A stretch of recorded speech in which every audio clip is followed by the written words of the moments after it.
السلام علیکم دوستوں، میرا نام ہے گلفام طالب اور آپ دیکھ رہے ہیں میرا یوٹیوب چینل گلفام عرفان۔ تو دوستوں، تراج کارواں کا دوسرا پارٹ آپ دیکھ رہے ہیں۔ ویڈیو اچھی لگے تو چینل کو سبسکرائب اور بیل کے آئیکن کو پریس کر دیں۔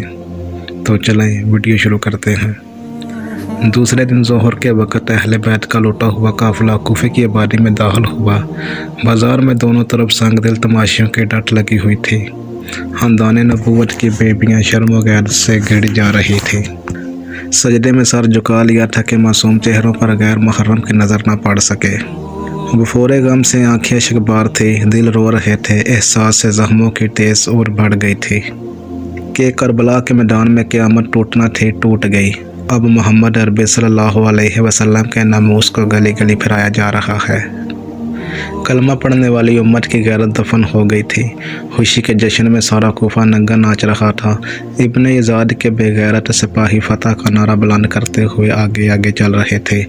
جب اہل بیت کی سواری قلعہ کے قریب پہنچی تو ابن یزاد کی بیٹی فاطمہ اپنے منہ پر نقاب ڈالے ہوئے باہر نکلی اور خاموش دور کھڑی حسرت نگاہ سے یہ منظر دیکھتی رہی۔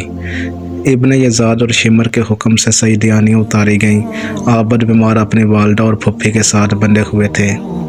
ادھر بخار کی شدت سے اضافہ توانائی انتہا کو پہنچ گئی تھی۔ اونٹ سے اترتے وقت غش آ گیا اور بے حال ہو کر زمین پر گر پڑے۔ سر زخمی ہو گیا، خون کا فوارہ چھوٹنے لگا۔ یہ دیکھ کر حضرت زینب بے تاب ہو گئی، دل بھر آیا۔ ڈب ڈبائی آنکھوں کے ساتھ کہنے لگی، آل فاطمہ میں ایک ہی عابد بیمار کا خون محفوظ رہ گیا تھا۔ چلو اچھا ہوا کوفے کے زمین پر قرض بھی ادا ہو گیا۔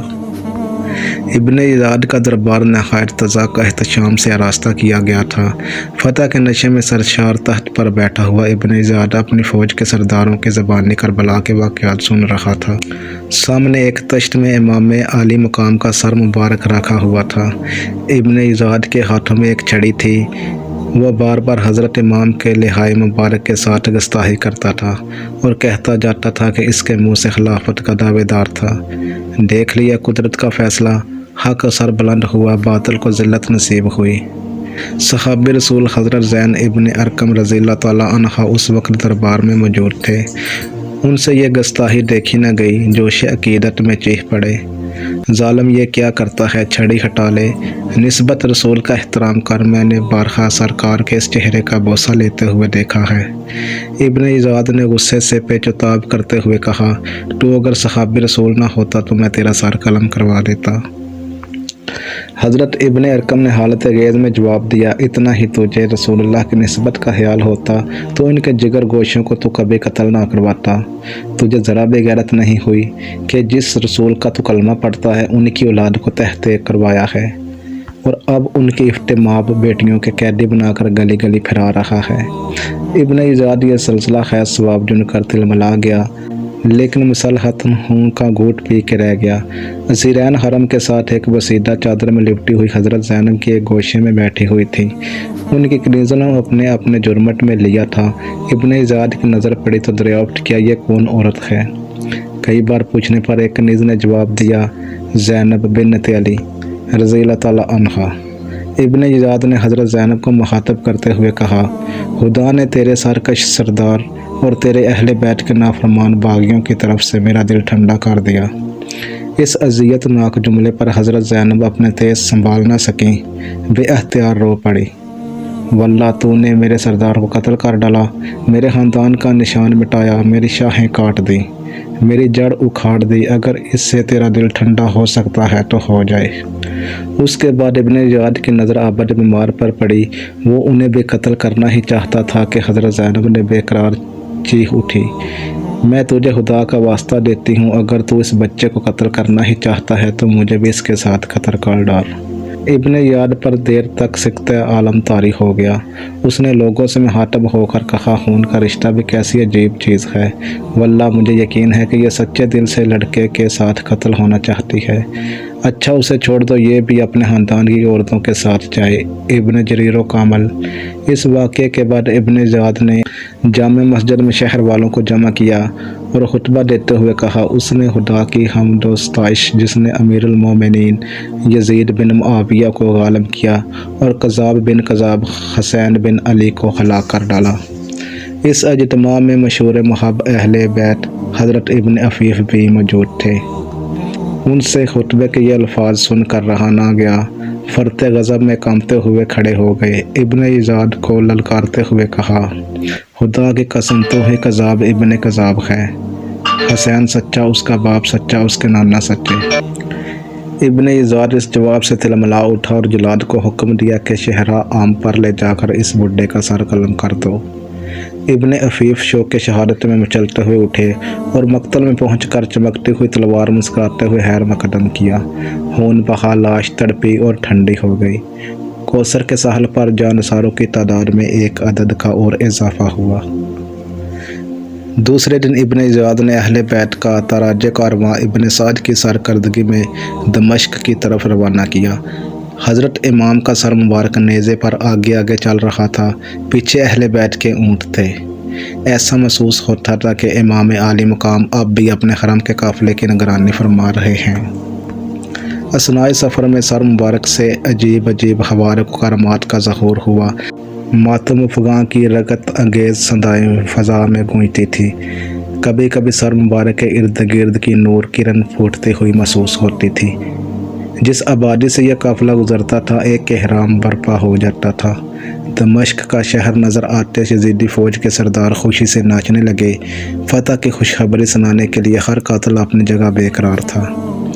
कि सबसे पहले ज़हर बिन कैस ने यज़ीद को फ़तह की खबर सुनाई। हुसैन इब्न अली अपने 18 अहले बैत और 60 अवान और नसार के साथ हम तक पहुँचे। हमने चंद घंटे उनका किला कमा किया। उस वक्त करबला के रेगिस्तान में उनके लाशा बरखना पड़े हुए हैं। उनके कपड़े खून में तरबतर हैं। उनके रुखसार गर्दो गुबार से मैले हो रहे हैं। उनके जिस्म धूप की तमाज़त और हवा की शिद्दत से खुशक हो गए हैं। पहले तो फ़तह की खुशखबरी सुनकर यज़ीद झूम उठा, लेकिन इस ज़लज़ला हैज़ और हलाकत आफरी अक़दाम का खौलनाक अंजाम जब नज़र के सामने आया तो कांप उठा। बार बार छाती पीटता था कि हाय, इसके वाक़े ने हमेशा के लिए मुझे नंगे इस्लाम बना दिया। मुसलमानों के दिल में मेरे लिए नफ़रत और दुश्मनी की आग हमेशा सुलगती रहेगी। कातिल की पेशमानी मकतूल की अहमियत बढ़ा सकती है, पर कत्ल का इल्ज़ाम नहीं उठा सकती। इस मुकाम पर बहुत से लोगों ने धोखा खाया। उन्हें नफसियाती तौर पर सूरत हाल का मुताला करना चाहिए। उसके बाद यज़ीद ने शाम के सरदारों को अपनी मजलिस में बुलाया, अहले बैत को जमा किया और इमाम ज़ैनुल आबिदीन से खिताब करते हुए कहा, ए अली, तुम्हारे ही बाप ने मेरा रिश्ता काटा, मेरी हुकूमत छीनना चाहे। इस पर खुदा ने जो कुछ किया वो तुम देख रहे हो। उसके जवाब में इमाम ज़ैनुल आबिदीन ने कुरान पाक की एक आयत पढ़ी, जिसका मफ़हूम ये है कि तुम्हारी कोई मुसीबत ऐसी नहीं जो पहले से ना लिखी हो। देर तक खामोशी रही। फिर यज़ीद ने शामी सरदारों की तरफ मुतवज्जो होकर कहा, अहले बैत की नसीरों के बारे में तुम्हारा क्या मशवरा है? बाज़ों ने नहायत सख्त कलामी के साथ बदसलूकी का मशवरा दिया, मगर नमान इब्न बशीर ने कहा कि इनके साथ वही सलूक करना चाहिए जो रसूलुल्लाह सल्लल्लाहु अलैहि वसल्लम इन्हें इस हाल में देख कर किया करते थे। यज़ीद ने हुक्म दिया कि नसीरों की रस्सियाँ खोल दी जाएँ और सईदियानिया को शाही महल में पहुँचा दिया जाए। ये सुनकर हज़रत ज़ैनब रो पड़ी और उन्होंने गुलगेरी आवाज़ में कहा, वो अपनी हुकूमत में रसूल ज़ादियों को गली गली फिरा चुका। अब हमारी बेबसी का तमाशा अपनी औरतों को ना दिखा। हम हाक नशीनों को कोई टूटी फूटी जगह दे दे जहाँ सर छुपा लें। बिलाहर यज़ीद ने इनके क़याम के लिए अलहदा मकान का इंतज़ाम किया।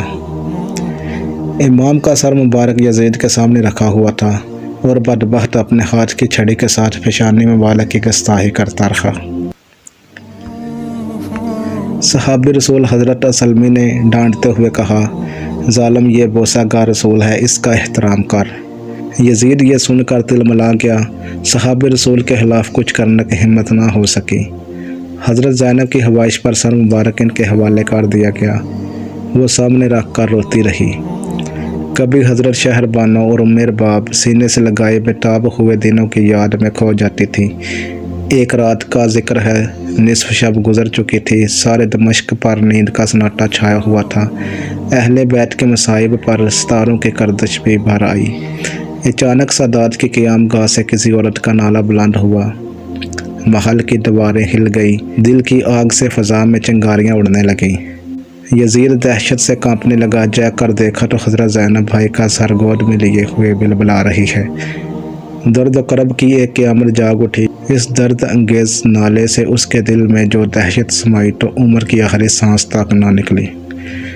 इसी अंदेशा हो गया कि कलेजा तोड़ देने वाली ये फरियाद अगर दमिश्क के दर दीवार टकरा गई तो शाही महल की ईंट से ईंट बच जाएगी, क्योंकि दमिश्क की जामे मस्जिद में हज़रत इमाम ज़ैनुल आबिदीन ने अहले बैत के फ़ज़ाइल व मनाक़िब पर यज़ीद के मज़ालिम पर मुश्तमिल जो तारीख़ी खुतबा दिया था, उसने लोगों को दिल दहला दिए थे और माहौल में उसकी असर अंगेज़ी अब तक बाकी थी। अगर तकरीर का सिलसिला कुछ देर और जारी रहता और यजीद ने घबरा कर अजान ना दिलवाई होती तो उस दिन यजीद के शाही इक़्तिदार की ईंट से ईंट बच जाती और उसके खिलाफ आम बगावत फैल जाती। इसलिए दूसरे ही दिन नुमान इब्न बशीर की सरकर्दगी में माँ 30 सवारों के अहले बैत का ये तराजे कारवां उसने मदीने की तरफ रवाना कर दिया। हज़ार कोशिश की कि करबला की ये दहकती हुई चिंगारी किस तरह ठंडी हो जाए, लेकिन जो आग बहरोबर में लग चुकी थी उसका सर्द होना नामुमकिन नहीं था। सुबह की नमाज के बाद अहले बैत का दिलगद्दाज काफ़िला मदीने की तरफ रवाना हो गया। दोस्तों, इसके साथ मुझे दीजिए इजाज़त। मिलते हैं तराजे कारवां के तीसरे पार्ट की वीडियो में। अल्लाह ने के बाद।